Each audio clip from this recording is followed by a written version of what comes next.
नमस्कार दोस्तों, हम लेकर आ चुके हैं आप लोगों के लिए 20 मिनट में सुबह की 50 ताज़ा और बड़ी ख़बरें हैं। बताएंगे दोस्तों आखिरकार क्यों ग़ुलाम नबी आज़ाद के ऊपर भड़क गए फ़ारूक अब्दुल्ला। कहा मैं चमगादड़ हूँ क्या जो रात में जागता हूँ। आखिरकार क्यों दोस्तों प्रधानमंत्री नरेंद्र मोदी के गढ़ में राहुल गांधी का जलवा।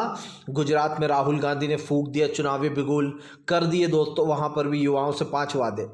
क्यों आखिरकार दोस्तों पश्चिम बंगाल के जज बीजेपी में शामिल होने पर मचा घमासान।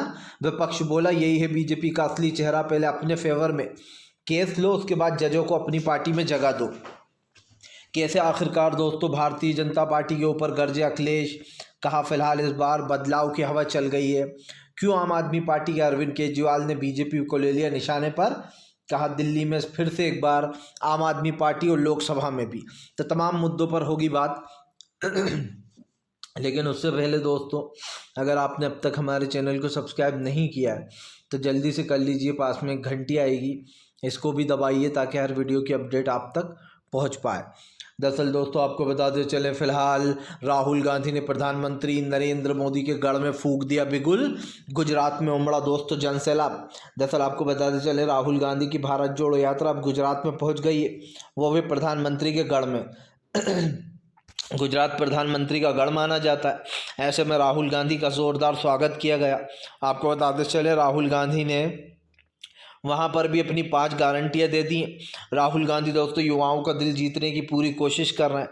सबसे बड़ी बात यह है दोस्तों इस बार जो ख़ास कर जो लोग एग्ज़ाम देते हैं या फिर जिनको पढ़ाई की टेंशन है वो तमाम टेंशन कांग्रेस दूर कर रही है। इस वादों में कांग्रेस ने साफ कहा है कि वो जो वादे कर रही है वो निभाएगी।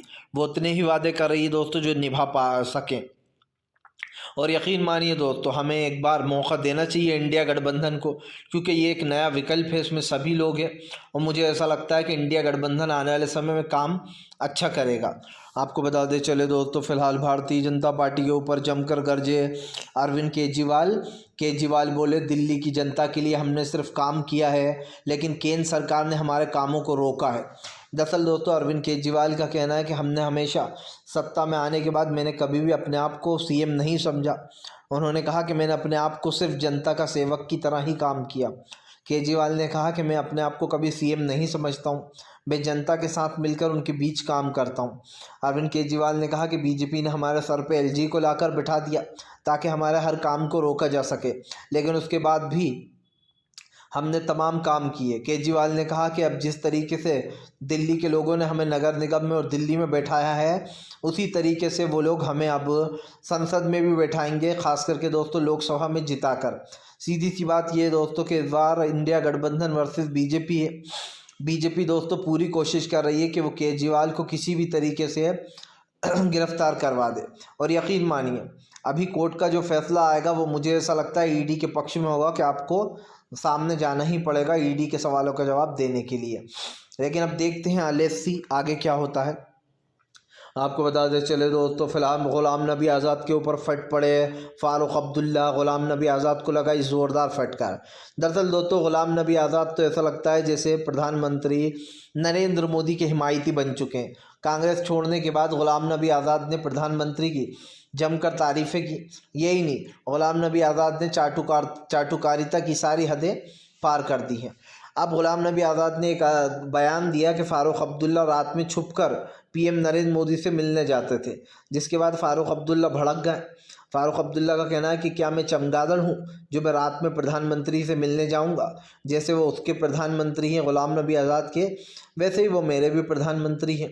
मैं उनसे मिलूँगा तो दिन में ही मिलूँगा और छुप छुप के मिलने की मुझे क्या ज़रूरत थी।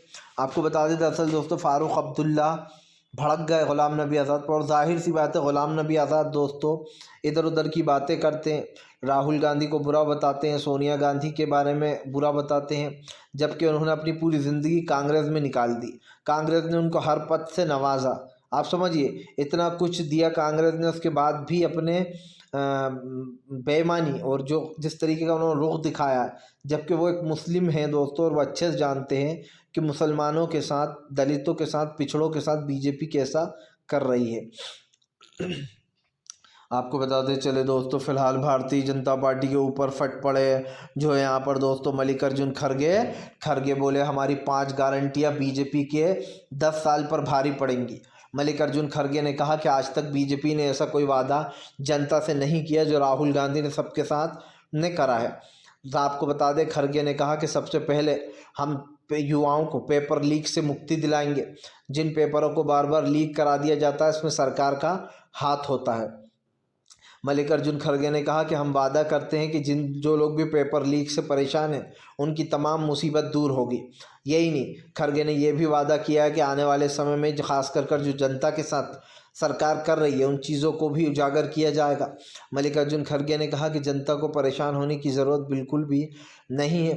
सारे ग्रेजुएट को ग्रेजुएशन कंप्लीट करने के बाद 1 लाख रुपए दिया जाएगा और ये कंपलसरी है, मिलेगा ही मिलेगा। ऐसा नहीं है कि राहुल ने कहा कि हम योजना लागू कर दें और फिर मिलेगा नहीं, मिलेगा ही मिलेगा 101%।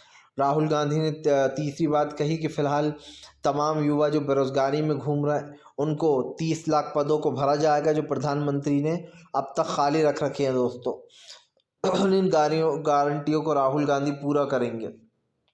आपको बताते चले दोस्तों, फिलहाल भारतीय जनता पार्टी के खिलाफ बरसी ममता बनर्जी। कहा यह है बीजेपी का अमृतकाल जहां पर जजों को अपनी पार्टी में ले लिया जाता है। दरअसल दोस्तों पश्चिम बंगाल में घमासान मचा हुआ है। घमासान मचने की सबसे बड़ी जो वजह है दोस्तों वो ये है कि पश्चिम बंगाल के जो जज हैं दोस्तों वो बीजेपी में शामिल हो गए हैं। अब इससे दोस्तों कई सवाल खड़े हो रहे हैं कि जो जज हैं दोस्तों जो बीजेपी में शामिल हुए हैं, बीजेपी यही तोहफा देती है दोस्तों सबको। जो जज भी बीजेपी के हक़ में फ़ैसले सुनाते हैं उनको बाद में इनाम ज़रूर मिलता है। इनाम के तौर पर उनको या तो बड़ा पद दे दिया जाता है या फिर उनको अपनी पार्टी में शरण दे दी जाती है, टिकट दे दिया जाता है। और यही कारण है जो पश्चिम बंगाल के जो जज जो कि ममता बनर्जी से जिनकी बहस हुई थी दोस्तों, अब उस जज को उतारा गया है। तो दोस्तों आप समझिए लोकतंत्र फिर सुरक्षित कहाँ से? जाहिर सी बात है आप अपने हक़ में फ़ैसले दिलवाते होगे जजों से और उसके बाद उनको सीटें दे देते हो। रंजन गोगोई को भी आपने राज्यसभा भेज दिया था, तो जिन्होंने राम मंदिर का फैसला दिया उनको भी आप राजनीति में ले आए थे। तो ये तो साफ ही दिखाई दे रहा है। आपको बताते चले दोस्तों, अगली जो बड़ी खबर निकल कर आ रही है, केजरीवाल को पुलिस हिरासत में भेजने की तैयारी में बीजेपी। क्या ईडी के शिकंजे में अब अगला नंबर आ गया केजरीवाल का? अब आप सोचेंगे कि मैं ऐसी बात क्यों कर रहा हूँ।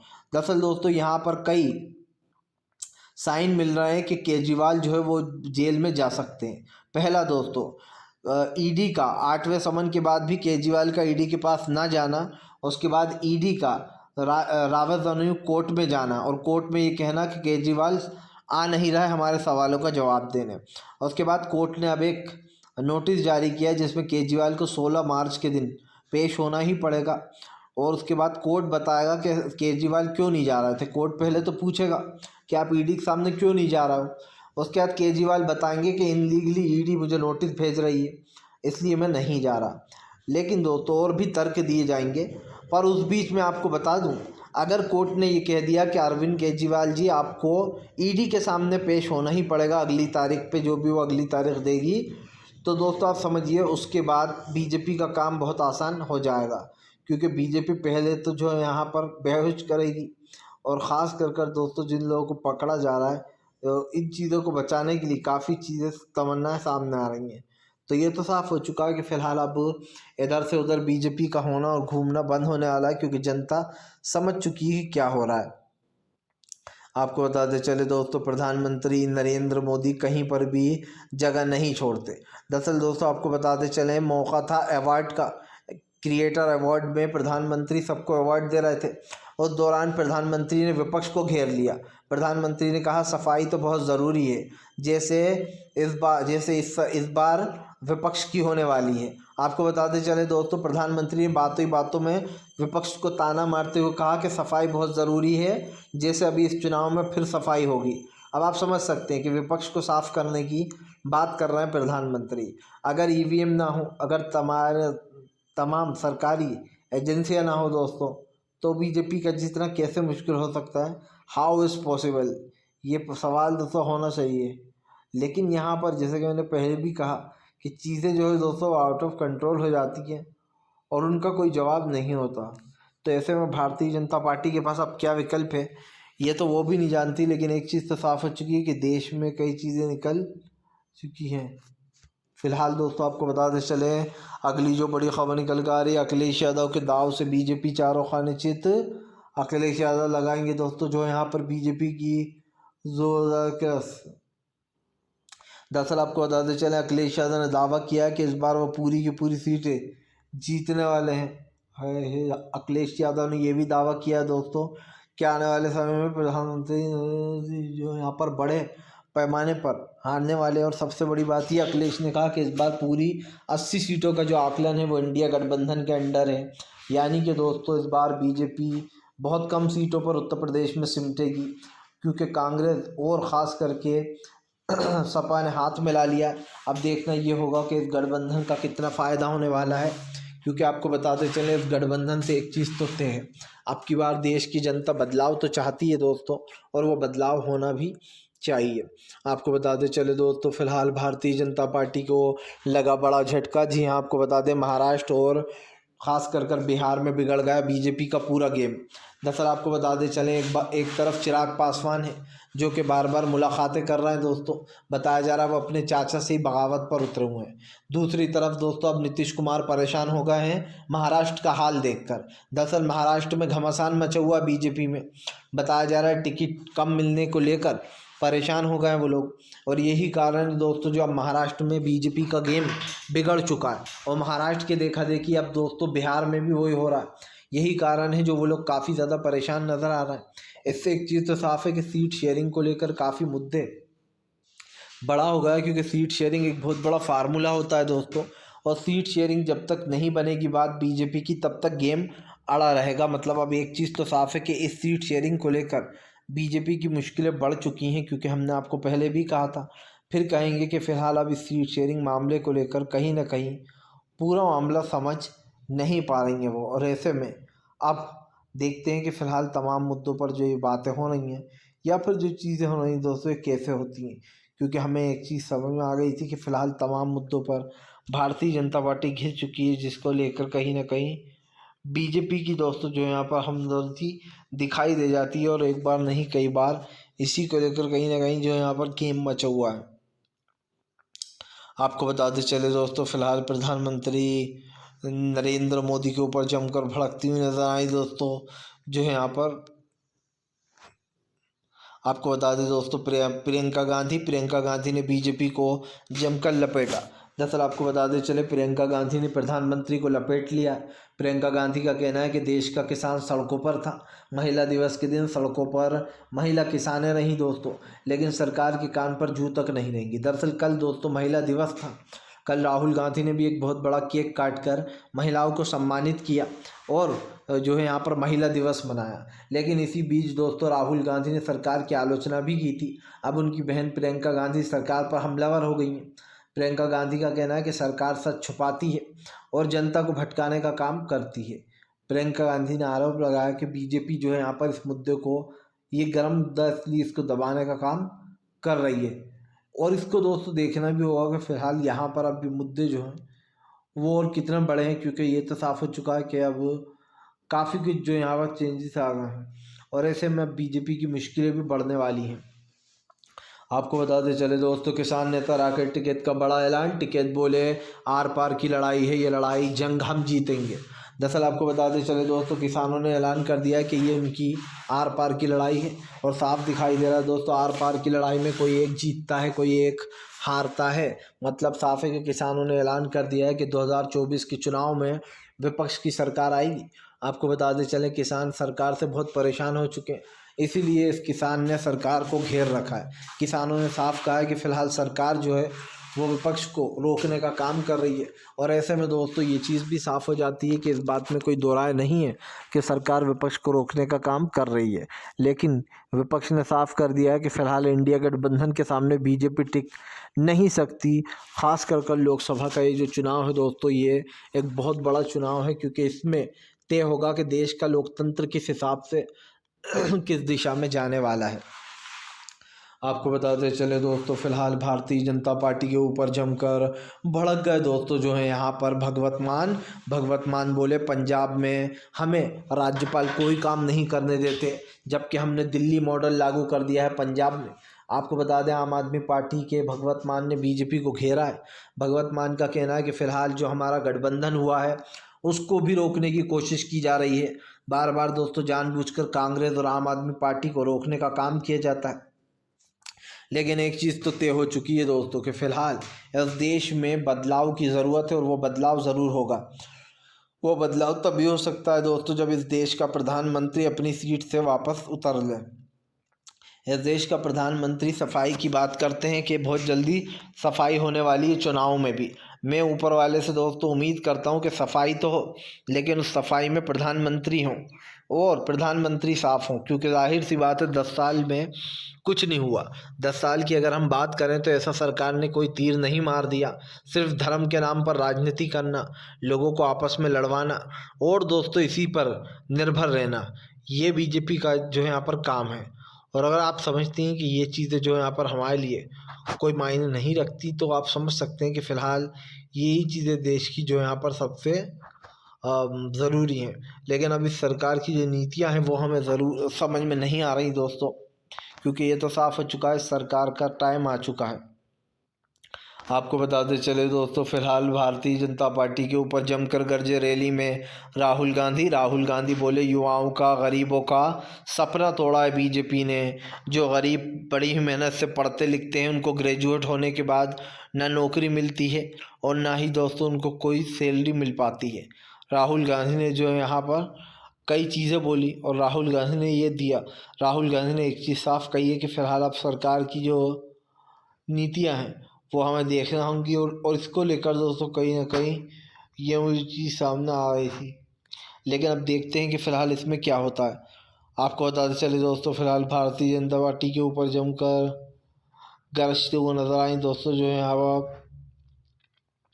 जी हाँ दोस्तों, आपको बताते चले दरअसल भारतीय जनता पार्टी के ऊपर भड़ास निकाल दी अपनी तमाम कांग्रेस की महिला और सुप्रीम नेता का कहना है कि किसानों को सड़कों पर अकेला छोड़ दिया गया है, ना उनको एमएसपी की गारंटी, ना उनको उनका हक मिल रहा है। दरअसल आपको बताते चले कल महिला दिवस के उपलक्ष्य में दोस्तों किसानों महिलाओं के हाथों में तख्तियाँ थी और मोदी सरकार के ख़िलाफ़ वो जमकर बरस भी रही थी। इस चीज़ को दोस्तों जो है यहाँ पर कहीं ना कहीं नोटिस किया जाता है। तो ये आप अच्छे से जान सकते हैं कि फ़िलहाल इस वक्त जो है यहाँ पर सरकार की नीतियाँ जो है दोस्तों फेल होने जा रही हैं, क्योंकि तमाम विपक्ष जो है वो एकजुट होकर काम करने जा रहा है। और ये हमें भी पता है कि फ़िलहाल सरकार को अब इसका खामियाजा भुगतना ही पड़ेगा, क्योंकि देश का किसान दोस्तों चुप नहीं बैठता। फ़िलहाल दोस्तों आपको बताते चले बीजेपी के ऊपर जमकर जो है यहाँ पर दोस्तों, जी हाँ, बीजेपी के ऊपर जमकर भड़कते हुए नजर आए दोस्तों उद्धव ठाकरे। दरअसल आपको बताते चले उद्धव ठाकरे ने बीजेपी के ऊपर भड़ास निकाल दी। उद्धव ठाकरे का कहना है कि फ़िलहाल हमारा गठबंधन मजबूत था है और रहेगा, लेकिन बीजेपी का गठबंधन टूट गया। आपको बताते चले दरअसल दोस्तों बीजेपी में भगदड़ मची हुई है। बीजेपी टिकट बंटवारे को लेकर फंस चुकी है और अब उद्धव ने मज़े ले लिए हैं। उद्धव ठाकरे का कहना है कि बीजेपी के खुद के नेता ही पार्टी छोड़कर भाग रहे हैं, क्योंकि जाहिर सी बात है दोस्तों उन्हें चुनाव के लिए कोई वो नहीं मिल पा रही थी। लेकिन अब यहाँ पर साफ दिख रहा है कि अब जो है हर चीज़ में साथ साथ रहना है। तो ऐसे में ये देखना है कि फ़िलहाल क्या चीज़ें होने वाली हैं। फ़िलहाल दोस्तों अब देखिए यहाँ पर ये जो पूरा मामला सेट हुआ है ख़ास करके 2024 के लिए हुआ है। जनता को दोस्तों इस चीज़ का भरोसा होना चाहिए कि विपक्ष उसको पूरी आज़ादी देगा, ख़ास करके जो भी फ्रीडम है हमारा वो ज़रूर मिलेगा और 2024 में सत्ता बदलेगी, यानी कि दोस्तों देश बदलेगा। फ़िलहाल हम तो यही कहेंगे कि अगर आपको हमारा वीडियो अच्छा लगता है तो कृपया इसको लाइक ज़रूर करिए। चैनल पर पहली बार आए सब्सक्राइब करिए, ताकि ऐसे वीडियोस आपको आगे भी मिलते रहें और आप हमसे दोस्तों जुड़े रहें, क्योंकि हम आपके लिए लेकर आते रहते हैं इस तरीके की बिल्कुल सच्ची और सही खबरें। तो दोस्तों ज़्यादा से ज़्यादा इस चैनल को ज़रूर सब्सक्राइब करिए और वीडियो पूरा देखा करिए, ताकि आपको पूरी इन्फॉर्मेशन मिले, आपको सब पता चले। ज़्यादा से ज़्यादा इस वीडियो को शेयर ज़रूर